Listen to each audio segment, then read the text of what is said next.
Той измести Франция, Англия и САЩ от върховете на класациите и с големи букви написа на тяхно място България. Направи го с заплата по-ниска от западните социални помощи, но за него това няма значение. Сред бедността в едно рушащо се училище вдъхна самочувствие на десетки българчета и накара Оксфорд и Харвард да се състезават за тях. Сега той ще разкрие успеха си с едно просто уравнение, в което вече всичко е известно. Името му е Теодосий Теодосиев. И ако проследим стъпките му, последното, което ще помислим, е, че тук се обучават златни медалисти по физика. Предната година на връх Великден само от един кабинет бях изгребал 7 кофе вода, от които тече на долния етаж върху осцилоскопите ми. Намираме се в изоставен техникум в Казанлък. Прилича повече на склад, няма отопление, покривът тече, мазилката пада, а токът се спира, когато вали, за да не стане късо съединение. Наистина един човек, ако не мърда много, 40 вата. Значи 10 души 400 вата, 85 човека, може да представите какво означава това.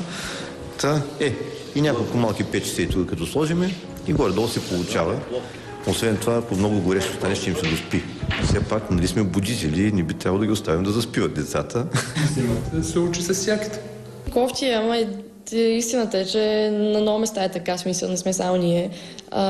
Нали, на много хора вкъщите им е така. В повечето случаи е доста студено. По-на време ток нямаше.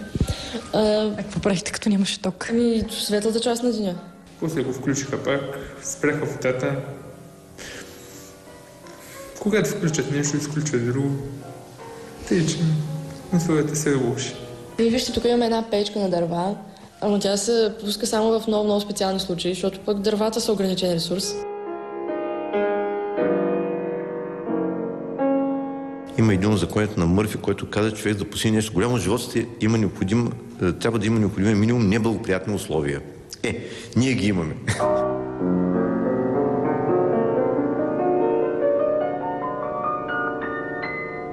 Сред мизерията се крие не само ентусиазмът на един учител по физика и неговите ученици. От разрухата гордо се подава един от най-големите ни успехи в областта на науката. България е сред първите 16 държави в света, абсолютни победителки в Международната олимпиада по физика. За последните 44 години имаме 100 медала, колкото Великобритания и Франция взети заедно. И повече от половината са спечелени именно от ученици на Тео. Колко медала имаш до сега? Не знам. 3-4. Аз честно да кажа, не ги броя, просто ги събирам в едно кашонче. Наричате Катерина детето чудо на физиката. Абсолютна рекордьорка по медали от олимпиади у нас и по света. Няма състезание без медал, а често се налага да се състезава с над 400 души. Първият завоюва едва в 9-ти клас. Последният такъв случай е от преди 20 години. Ангел върви по стъпките й, а за това стоят стотици часове труд. Това, което прави Тео тук всяка седмица, са така наречените олимпиади. И това е, пък на мен това такива състезателни неща много добре ми действат. Тренировката е да се научиш да задържаш внимание 4-5 часа, защото толкова е продължителността на една олимпиада. Тео е измислил своя формула как иначе тежката физична материя да стане по-интересна. Тайната е скрил далеч в планината над Казанлък. Всяко лято организира школи по физика, но не само. Не си мислете, че това е някакво скучно място или има някаква потисната обстановка, някакви изморени хора. Има дух, има атмосфера, ходим на походи, правим си лагерен огън. Първата лагер школа някъде в Стара планина в България, не си спомням къде е била, изглеждаше наистина като лагер. Започвахме, може би, закуска 8 часа сутринта. Веднага съседната зала беше класната стая с черната дъска. И започвахме да решаваме задачи плътно до обяд, плътно до вечеря, от вечеря това до 10 часа. Един вид като войници пречупват всички. Интересът е толкова голям, че заради липса на места през последните години десетки деца са спали на палатки пред лагера. За място в люлката на физиката се борят младежи от цял свят. Наскоро говорих с доцент Иван Бачаров, който е професор в Бостън и който изпрати дъщеря си на една лагер школа при нас. И ми разказа как получи СМС от дъщеря си. Ако съм жива утре, ще ви се обадя. Това е те наречената методика на Тео, каза се методика за силов интелект. Прави така, че им бъде приятно. Да им бъде занимателно. При нас е едно непрекъснато шоу. непрекъснато забавление, ние правим един огромен хепанинг от неща, които най-трудните в света, правим хепанинг. И още едно златно правило на Тео. Всеки, който има желание, е добре дошъл. И то напълно безплатно. Преди години ми даваха съвети да хвана 5 човека, да ги готвя за Световна олимпиада, но остане да им пише, да не се занимавам с тях. Това никога не съм го правил. Аз знам, че всеки човек има индивидуална крива на развитието. Някои по-бавно се развиват, но може по-далеч да отидат. Затова искам да дам шанс на максимално възможния брой хора. Имаше едно момченце, което беше съвсем елементарно ниво, обаче упорито. Упорито работи, накрая си имам златен медал на Международна олимпиада. Едно момиченце, което с гипс на крака идваше всяка събота, тръгва от Бургас, хваща чайката експреса, в 8:30 е тук, в събота и в неделя е тук на Кръжок. В момента учи в Принстън. Същото това момиче откриваме в Нью-Йорк. Казва се Ани Петров и днес е дипломиран архитект от престижния университет Принстън. Всяка сутрин в продължение на един месец, всеки уикенд, аз бях и с шина. Пътувахме с влака, беше заедно с Стефан Кръстанов, друго момче от Бургас. Ми помагаха изключително много в влака, за сваляне на багажа и така нататък, за да мога да ходя на школа всяка седмица. А момчето, което й помага във влака, вече е нейн съпруг. Днес прави докторантура по теоретична физика и също е подготвен от Тео. Той тренира личности, той не тренира физици, не тренира учени, той просто ни предоставя всички възможни инструменти, за да можем ние да се превърнем в най-добрата версия на себе си. Ставало е много висока цел и ни е убедил всички, че тази цел е достижима. Успехът е запазена марка на Тео. И макар че приема развалината, в която преподава за храм на науката, често и той е безсилен. Имахме един такъв ученик, Николай Ангелов, който още 9-ти клас ходи на Международна олимпиада, спечели медал в Падуа в Италия, сам се готви по химия, се класира и по химия. Едната олимпиада беше в Лондон, другата в Стокхолм. И цялата казанлъшка общественост не можа да събере пари за едно момче да учи на 2 международни олимпиади. Ставаше дума за сума от порядък на $1000. Самият Тео рядко пътува с учениците си. Това не е най-важното. Тези, които ги водят, също са до някъде мои възпитаници. Аз им водил школи на тях, така че радвам им се. Липсата на средства пречи и на друго. Младежите ни са непобедими на теория, защото там се изисква само молив и хартия. Но стана ли дума за практика, нещата са по-различни. Ето тук тези експериментални постановки са. Това е техника от 19 век. И всякакви бракувани техники, например от тези стари камери, вадя отвътре оптиките и ги използвам на моите експериментални задачи. Тия съм купил на килограм. Това, да речем, ми е подарък от Марица Изток. Един от заводите на Марица Изток. От най-различни места се намират родители, приятели, спомоществователи, които дълбок поклон при тези хора, които даряват не за някакво голо шоу, а за хората, които се занимават с наука, които утре ще извадят това производство дълбоко така, в която е затънало. Ако ние искаме да станем икономически тигър, а не икономически помияр, трябва да научим децата от малки да работят с техника. Бяхме в Москва на една нова олимпиада, която никога в света до сега не е правена. Това е олимпиада само на експеримент. 3 дни, 3 тура, само експериментални задачи. За наше изумление, ние сами се изненадахме това, че спечелихме голямата награда Гран-при на експеримент. А представете, ако имахме съвременна техника. Един от големите ми експериментатори, Теня Попминчев, вече нееднократно беше на първата страница на Nature, най-голем списание в света за нови технологии, с неговите разработки на рентгенови лазери. Теню Попминчев, един от най-силните ученици на Тео, днес е учен от световна величина. Живее в Колорадо и ръководи екип, направил сензационно откритие в областта на лазерите. Откритието му е пробив, а CNN е само една от многото медии, които разказват за него. Вярва, че голяма част от успехите му се дължи на Тео. Напуснал е България с негова благословия, за да стане по-добър. Мисля, че в България все още не е обърнато достатъчно голямо внимание на науката. И мисля, че по-скоро бивши негови ученици или може би хора, които оценяват значението на науката за една държава, може би ще започнат да спонсорират. От тогава обаче мнозина заминават. И ако за някой това е загуба за България, то за Тео е успех, който ще се върне.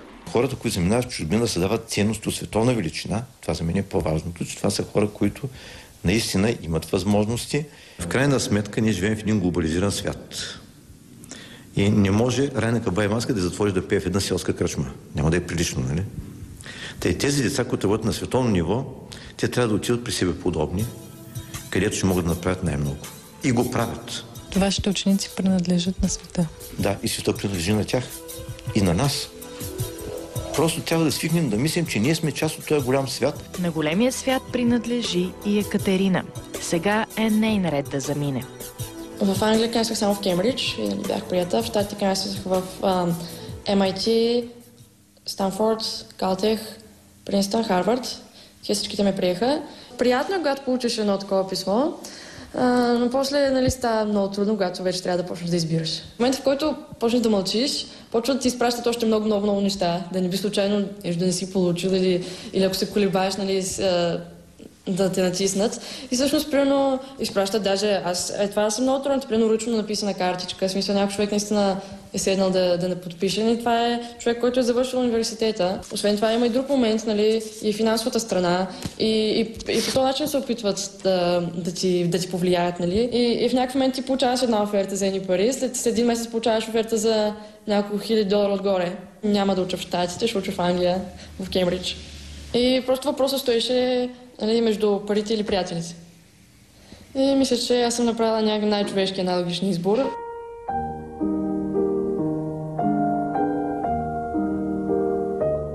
Едва ли Ани Петров и Теню Поп Минчев ще се завърнат. Тази година Тео изпрати Екатерина. До година е ред на Ангел. Учителят обаче остава, за да подготви следващите. И няма да спре. Успехите му стигат далеч отвъд океана, но голямата му мечта се крие из дебрите на Стара планина, в едно отдавна забравено село. Това е най-разкошното възможно място за астрономическа кула. Също като хората стоят кула основна кост, нали? Ние имаме намерение тук, ако намерим подходящ дарител, да издигнем една кула, на която на върха да сложим една площадка и там да се правим астрономически наблюдения. Това все пак имало късмет, че все пак сградата не е паднала. И аз след това хвърлих всичките си спестявания, за да може поне покрива да бъде направен. Колко спестявания? От порядък за един апартамент пари бях. Тоест това са всичките спестявания през времето? За времето. Аз съм вече 40 години трудостаж имам. И парите ми дойдоха в това нещо, но все още има нужда от доста да се направи. Поне аз имам професионално хората имат професионални деформации. Моята деформация е да купувам училища и да правя място, където да готви децата безплатно. За сега е само частично измазано. Това всичко беше изпадало на мазилката. Сега може да погледнем учителската стая и класното помещение. Това беше учителска стая. За сега има натрупани. Ето дървени дограми, които все още не са поставени. Тях също съм ги купил, но не съм имал време да ги поставяме. Това е класното помещение. За зимата трябва да накува нови найлони, защото иначе като дойдат виелисти снеговете, може съвсем да падне сградата, ако влизат вътре снеговете. Това ми е идеята, да има едно място в България, където да може всеки човек да дойде безплатно да получи подготовка на световно ниво по физика и по математика. Това е идеологията, училище за бедните, което даде шанс на всеки. Един малък процент от хората може да изхранят всички останали. Може да създадат благоденствие за останалите. При мен е фабрика за социално силни хора, които да може да изхранят всички социално слаби. И това е шанс на социално слаби да не им пречат. И се надявам, че имаме подходящи политици, които да се ориентират в тази обстановка и да разберат, че не е необходимо да се наливат пари там, където ще искат безнадежно. Това е наливане по дъни на кошница. Значи трябва да се наливат там, където хората като локомотив ще стигат всичко останали. На фона на последните 30 години от живота на Тео вече никой не може да ни разубеди, че това разпадащо се училище действително ще се превърне в модерна школа. Знаем, че някой ден там ще се извисява и астрономическа кула. А Тео все ще посреща и изпраща поредното поколение таланти. А наградата ще е подаръци като тези. Една от нашите много любими снимки всъщност е снимката, на която ние излизаме от църквата и Тео ни извежда. И наистина мисля, че снимката е много символична за ролята на Тео в животите и на двама ни.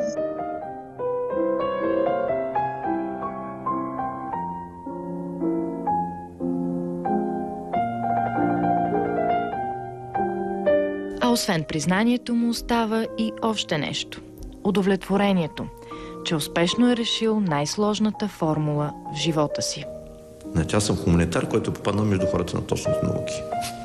Смятам себе за велик поет, велик художник и иска да имам някаква работа, на която да имам много свободно време и да не бъда казионен писач и там художника, да си работя за изкуството. И оказа, че това също е изкуство.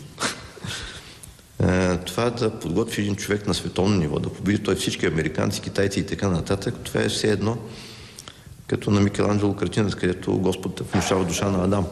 Виждали си тази картина, как докосва Адам и му дава живот. Тази роля до някъде на Господ, където аз давам духовен живот на тези деца, си струва усилието.